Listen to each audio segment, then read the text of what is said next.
Imagine living in a world that feels like it's constantly trying to pull you in every direction, every news cycle demanding your outrage, every social feed whispering you should be something more, something else. One moment you want to be successful, the next you're chasing inner peace. You want freedom, but also stability. You start many things, finish few. Your energy scatters. We've all felt that the chaos of modern life mirrored in the chaos of our own minds. But what if I told you there was a way to still the storm? What if you could cultivate a mind so grounded, so clear in its purpose, that external chaos simply passed over it like wind through a tree? Welcome to the Will to Wisdom. Today, we're diving deep into one of the most transformative and least understood ideas from Arthur Schopenhauer: the power of acquired character. It's a pathway to becoming a person who is not just emotionally resilient, but existentially stable, a human being who moves through life with clarity, strength, and grace, no matter what comes. So if you're tired of feeling like you're always reacting to life instead of living it, stay with me. Because what Schopenhauer offers isn't just theory. It's a roadmap to peace of mind in a restless world. The myth of the born wise.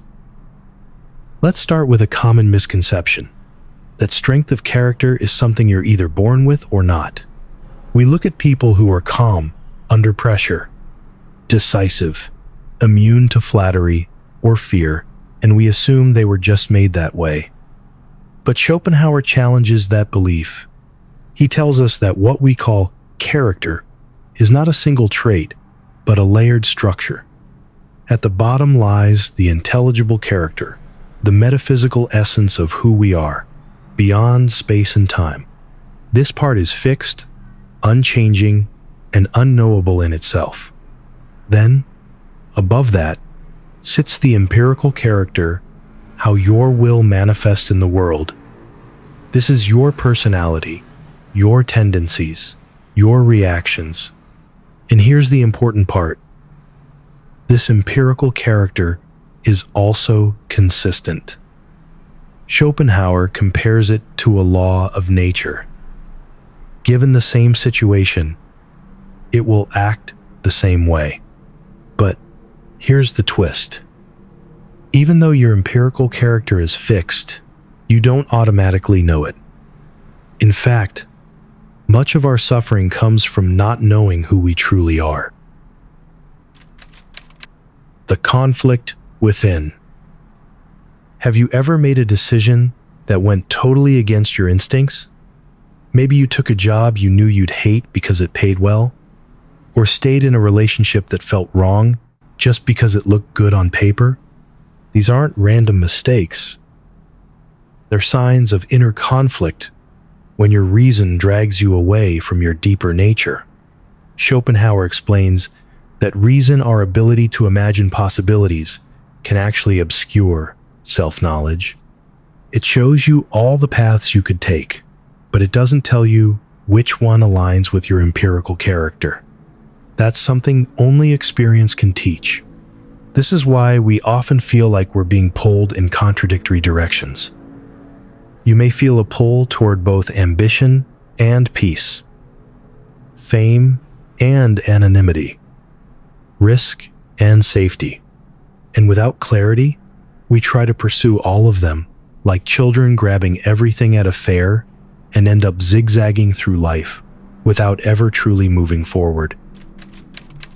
Acquired character, the anchor of the soul. So what's the antidote to this restlessness? Acquired character, the crown jewel of Schopenhauer's psychological insights. It's the ability to know your own nature so well that you no longer try to be anyone else. You know what you can do, what you want to do, and what you must let go of. Unlike the empirical character, which is fixed, acquired character is developed. It's built through reflection, hardship, trial, and error. It's when the intellect finally understands and accepts the will. Let's take a real-world example. The entrepreneur who burned out. Meet Jordan. From a young age, everyone told him he had leadership potential.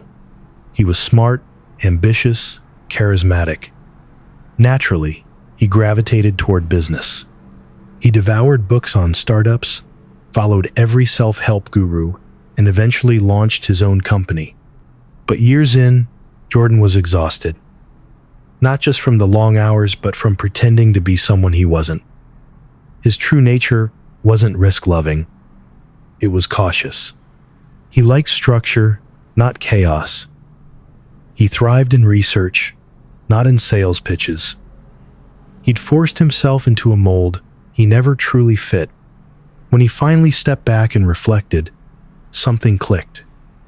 He'd been following a dream that wasn't his. He'd mistaken the image of success for the feeling of fulfillment. That moment of realization, painful though it was, marked the beginning of his acquired character. He didn't quit business altogether, but he reshaped it to fit his nature. Small, steady, research-based. And for the first time, he felt peace. The real enemy living without direction. Arthur Schopenhauer once wrote, "A man can do what he wills, but he cannot will what he wills." This line, deceptively simple, is a thunderbolt in the heart of modern notions of self-determination. It reminds us, while you may control your actions, you do not choose your deepest inclinations. And ignoring them? That's where the danger lies. Let's take another story, this one, far more common than we care to admit. Meet Rachel. Rachel is a high-performing corporate executive. Her days are packed with meetings, deadlines, and strategic targets. From the outside, she seems to have it all: status, stability, and respect. But inwardly, she's exhausted, anxious, and emotionally empty. Why? Because Rachel has always had a quiet longing for artistic expression. As a child, she wrote poetry. In college, she wanted to study literature, but she was pushed toward a practical path, and she complied. Over the years, her inner compass has grown rusty, and now she can no longer distinguish between what she wants and what she should want. She's adrift, succeeding in the world, failing in herself. This, Schopenhauer would argue, is the life of someone who has not yet acquired character.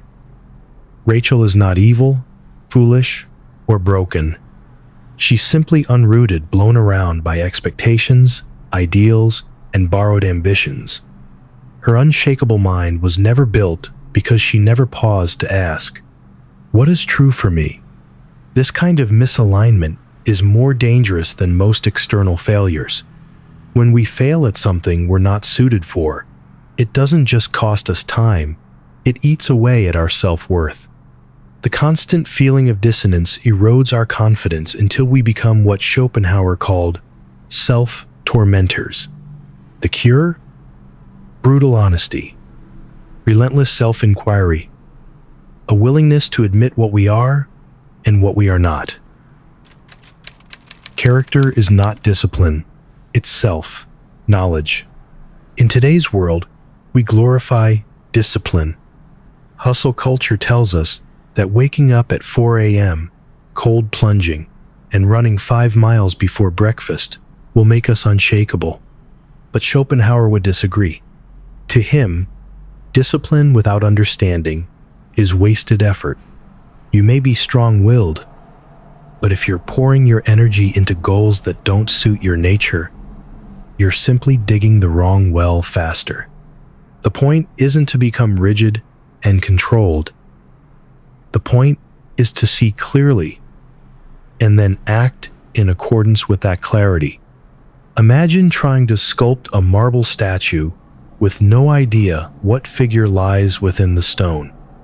You might hammer away diligently, but you're more likely to destroy it than reveal beauty.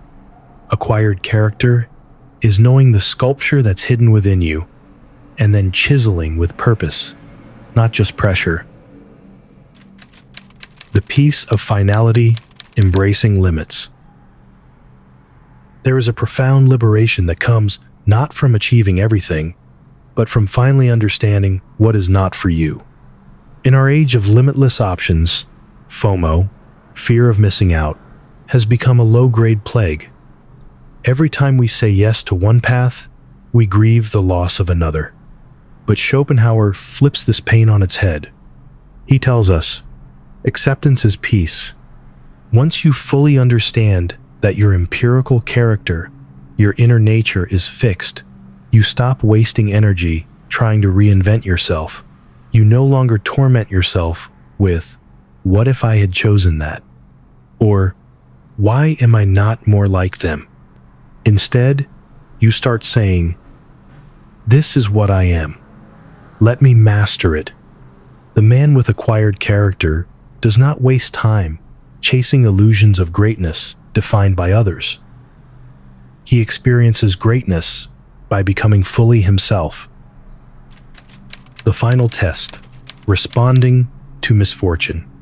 Nowhere is the unshakable mind more apparent than in how we respond to suffering. Schopenhauer, more than most, understood that life is filled with pain, but he also believed that suffering loses its sting when it is understood. When we know that some things are truly necessary not because we failed, but because they could not have been otherwise, we stop fighting reality. This is where acquired character shines brightest. Picture a sailor in a storm. The novice panics, curses the waves, and tries to steer in every direction. But the seasoned captain understands the sea, its laws, its limits. He does not rage at the storm. He adjusts the sails. He doesn't control the wind, but he controls his course within it. The acquired character, then, is not about avoiding hardship. It's about riding through it with dignity and understanding. Final reflection, strength from self-knowledge. At the heart of it all, the unshakable mind isn't about perfection, mastery, or even happiness. It's about integrity. Not moral integrity, but psychological integrity. The state in which your will, your intellect, and your actions are aligned. When those three forces work together, you become what Schopenhauer calls calmly and confidently yourself. No more zigzagging. No more trying to become someone you admire but aren't. No more crushing yourself under the weight of borrowed expectations. Instead, you walk a straighter line, one that may not be grand or flashy, but is yours. And that, Schopenhauer insists, is the highest human achievement. Final takeaways. You were born with a fixed empirical character. Accept it, that's the foundation. Your task is not to invent yourself, but to discover yourself. Real freedom comes from knowing your limits and working within them masterfully. Pain is lessened not by struggle, but by understanding. The unshakable mind is not rigid, but rooted. Conclusion. The call to wisdom. If this message speaks to you, if you felt torn, scattered, pulled in too many directions, then consider this your invitation. Not to change who you are, but to meet yourself, perhaps for the first time. That's where your strength lives. That's where the unshakable mind begins. Thank you for watching The Will to Wisdom. If this video gave you clarity, peace, or courage, consider subscribing and sharing your insights in the comments. What truth about yourself have you recently discovered? Until next time, stay rooted, stay wise.